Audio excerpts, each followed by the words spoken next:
Arte Nación es un proyecto creado por AMSC, Art Maison Comité de Selección, dedicado especialmente a la difusión del arte plástico a nivel internacional. Pero igualmente haremos hincapié en la búsqueda de artistas japoneses, especialmente que sabemos de gran valía. Para tal fin, vamos a desarrollar una serie de videocomentarios en los que a través de conversaciones con un invitado profundizaremos en la apreciación y el conocimiento de las obras seleccionadas de dicho autor o autora. Este medio de videocomentarios lo creemos especialmente necesario para crear una evolución natural dentro de la crítica de arte, que además, valiéndose de las nuevas tecnologías, sirva para llegar al mayor número de personas posible y que sea mucho más eficaz la difusión del arte y sus artistas. También, desde Arte Nación, vamos a propiciar que alguna de esas obras seleccionadas de cada autor termine felizmente en algún museo u institución española o europea. Y sobre todo, el proyecto también se ha de realizar desde una responsabilidad sostenible en la que se favorezca el conocimiento y el intercambio cultural, aprovechando, por supuesto, las nuevas tecnologías. Por todo esto, ya estamos trabajando en la selección de nuevos artistas para incorporarlos al programa, especialmente buscando también artistas del ámbito japonés. Esperemos que estos episodios sean del agrado y sirvan para conocer y profundizar el arte plástico internacional.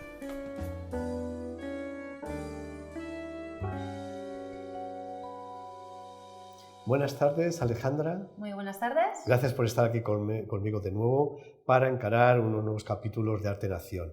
Para la persona que no conozca a Alejandra Rodríguez, decirle que es doctora en Historia del Arte, es profesora de la Universidad de Zaragoza y especialista en arte oriental y especialmente en arte japonés. Muchas gracias, Alejandra. Muchísimas gracias a ti, Alfonso, por invitarme a participar, ¿no?, en estas nuevas intervenciones relacionadas con arte en acción y en concreto con el arte contemporáneo japonés. Así que bueno, con muchas ganas de comentar las siguientes obras que vamos a ver a continuación. Pues muchas gracias, Alejandra. Vamos a pasar al plato.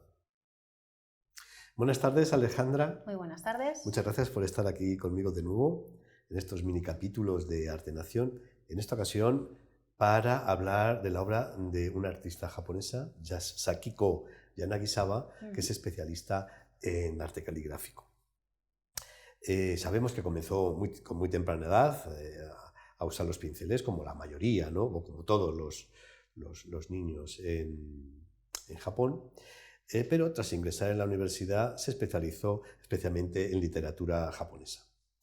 Estudió con los maestros de Shiun Shodokai, convirtiéndose más tarde en profesora de dicha asociación y especialista, como hablamos, en caligrafía. Ha creado muchos logotipos gráficos, también se dedica al diseño, pero siempre utilizando el pincel como base de su creación, y también imparte clases de caligrafía para visitantes extranjeros cuando van a estudiar la disciplina. Pero vamos a ver sus obras.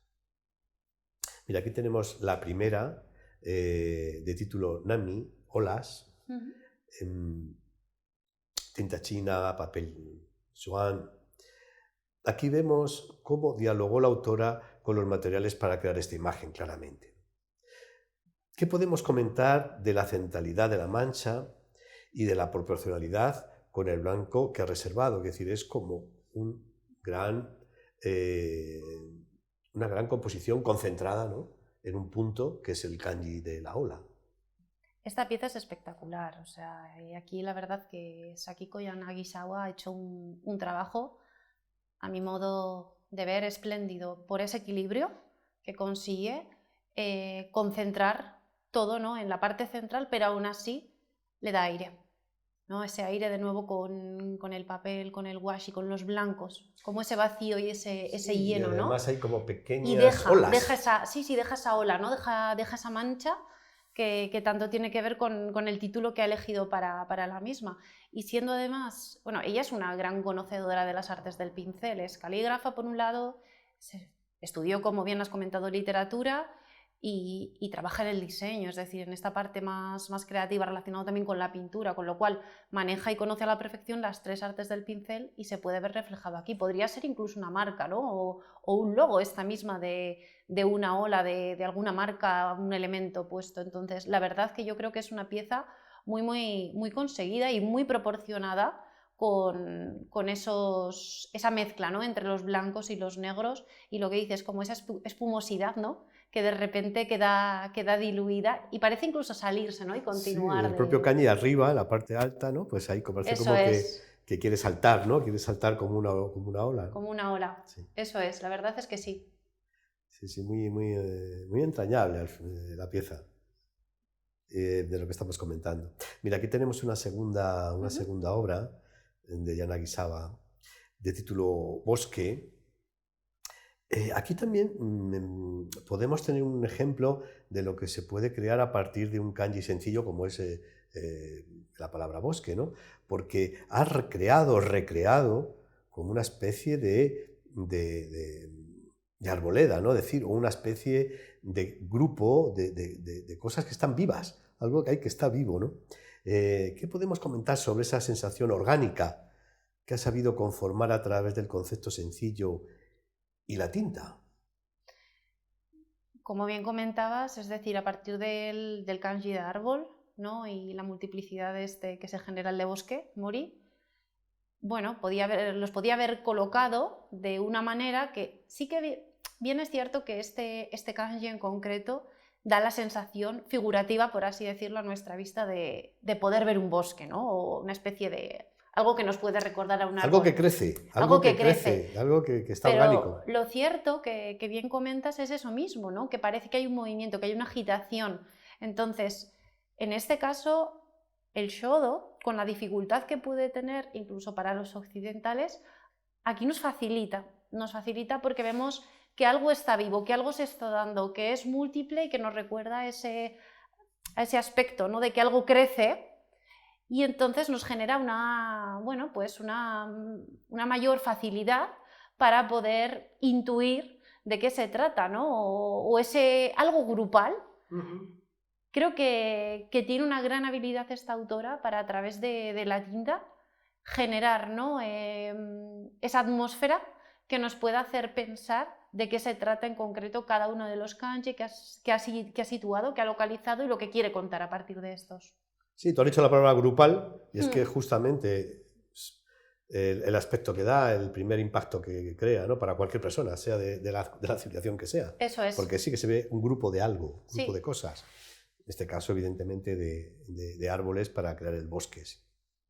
Mira, aquí tenemos otra imagen de la obra de Yanagisawa, también con un concepto sencillo, como es el río, es un kanji sencillo, pero quizá en esta obra es en la que mejor se muestra los pelos fuertes del pincel empleado, ¿no? Es como que se nota más el propio material del pincel, que en otros yo creo que sería más la tinta o el papel y tal. Aquí es el pincel, yo creo, muy protagonista. Podemos hablar de que precisamente por ello se ha producido una fuerza suplementaria a la caracterización del propio kanji. Posiblemente sí, ¿no? Es decir, al fin y al cabo, para producir el kanji es necesario, por un lado, el agua, que la lleva implícita el propio kanji, kawa, ¿no? El río, el fluir de con la tinta y a su vez ese material que arrastra o que le arrastra, ¿no? A su vez, es decir, yo creo que también, al igual que la pieza que veíamos anteriormente, tiene ese carácter tan orgánico que de una forma muy natural la artista ha resuelto, ¿no? Dijéramos que aquí están como todos los elementos, todos esos materiales que son necesarios para la caligrafía, pero uno fundamental, además de la tinta, es el propio agua para diluirla y el pincel. Entonces yo creo que es una pieza que no deja indiferente a ninguno de los elementos que se han utilizado, ¿no? Que cada uno, como bien dices, tiene su protagonismo. Por un lado el agua, que está en el propio kanji, ¿no?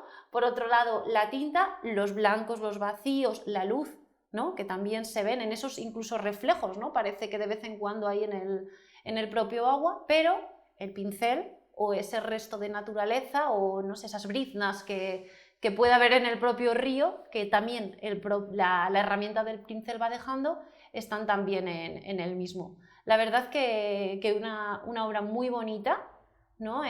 Un kanji muy sencillo, como comentabas. Muy sentido también, sencillo y muy sentido. Sí, sí, sí, sí. Tiene mucho poderío visual. Y también hay cierta figuración, y mucho más en este siguiente obra que tenemos, de título Lluvia, y que también está ese elemento, y hay un elemento figurativo mucho más evidente, ¿no? A mí esta es una obra que me ha encantado. Sí. Desde que la vi me he quedado muy, muy fascinado, porque quizá lo entendamos mejor nosotros, porque hay ese elemento figurativo, esa un poco referencia quizá al haiga japonés, ¿no? A unir el kanji, a unir a la literatura con el propio dibujo, con la figuración. Bueno, es muy reciente la obra, porque es de 2021, como vemos. Ha incorporado ese dibujo, recordando en algo a esa época, a ese estilo del haiga, aunque carece evidentemente de la ortodoxia como al carecer de poema como tal, ¿no? Pero evidentemente sí que le complementa el kanji y el dibujo. ¿Crees que ha habido una fuerte evolución en la disciplina donde ya no es necesario seguir el canon y los artistas se permiten cierto eclecticismo, como es el caso? Sí, yo creo que a día de hoy, ¿no? Donde hay un mayor aperturismo, donde hay mucho contacto también con Occidente a través de las redes mismamente, ¿no? Que aunque previamente, años atrás, también había contacto con Occidente, es verdad que hay ciertas herramientas que aún lo han facilitado más. Entonces, los artistas, aunque tengan un gran conocimiento de su técnica y sean respetuosos con ella, que lo son, sí que se pueden permitir, ¿no? el poder introducir algunos aspectos que resuelvan mejor la pieza. Esto es un claro ejemplo, es una pieza maravillosa, el kanji de Ame, ¿no? Directamente de la lluvia, pero es que el propio kanji llueve. Son las nubes, el propio kanji son las nubes. Es una maravilla, ¿no? Y luego cómo se van generando esos charcos, que es esa mezcla, ¿no? Que a su vez también es tinta, es agua. Es decir, me parece como una pieza muy redonda, muy completa. Y pues lo que dices, ¿no? El salirte un poco de esa línea tan tradicional, bueno, pues lo uniría más a esos nuevos tipos de caligrafía contemporánea, de vanguardia, por así decirlo, o más actual, pero no deja de eliminar, por otro lado, ese peso de la tradición. Claro, no deja de... La tradición sigue estando ahí, pero sí evolucionada de alguna manera. Sí, sí. Mira, aquí tenemos otra obra, quizá esta sí que es más clásica, sí que es un haiga, porque está el dibujo, está la mimesis de la naturaleza y está el poema o el texto. Evidentemente tiene una estructura muy más tradicional. También es bellísimo, es preciosa. Porque es que casi tiene color, como dicen en Japón, ¿no? Sí, sí. Buscar el color a través de la tinta, ¿no? De la tinta negra, ¿no? Bueno, el título son uvas púrpura hasta casi la negrura, o algo así. Esto puede demostrar que para implementar e innovar, como hemos visto en el anterior caso, hay que conocer bien la tradición y dominarla como estamos viendo que la domina Yanagisawa. Yo pienso que sí, ¿no? En cualquier disciplina, y ya incluso me salgo, ¿no? del arte, el conocer la historia, el conocer el pasado, el conocer las tradiciones, implica que puedas coger lo mejor de estas, ¿no? O aprender de lo ocurrido. Igualmente, el dominar la técnica para estos artistas le permite que, aunque quedarse en ese más puro estilo japonés, puedan llevarlo a la contemporaneidad. Entonces, a mí me parece pues algo muy a tener en cuenta, ¿no? Y que ya conocemos también cómo los artistas japoneses hay quienes directamente se van hacia ese lenguaje más global, más internacional, o quien decide apostar por el conocimiento, ¿no? de la cultura de su país, de su historia, y coger y llevarlo también a su realidad, que no es es la de ahora y no la del pasado. Y claro, es una pieza magníficamente bien resuelta en ese sentido. Claro, incorpora tradición, o bien de la tradición, pero también está en el presente, incorpora cierta contemporaneidad. Eso es. Sí, la verdad es que hemos disfrutado muchísimo con la obra de Yanagisawa. Muchas gracias, Alejandra, por haber estado este rato conmigo. Muchas gracias también a todos los que sigan este microcapítulo de de arte en acción para que les sirva para conocer mejor el arte en general y en este caso el arte japonés, el Shodo en particular. Muchas gracias. Hasta aquí un episodio más de Arte en Acción. Esperamos que haya sido de su agrado y que haya servido para profundizar en el conocimiento del arte en general, especialmente hoy en el arte japonés. Ya estamos trabajando en la búsqueda para seleccionar nuevos artistas de carácter internacional para poder seguir continuando con estos microprogramas. Muchas gracias por su atención y esperamos que haya sido de interés y de su agrado.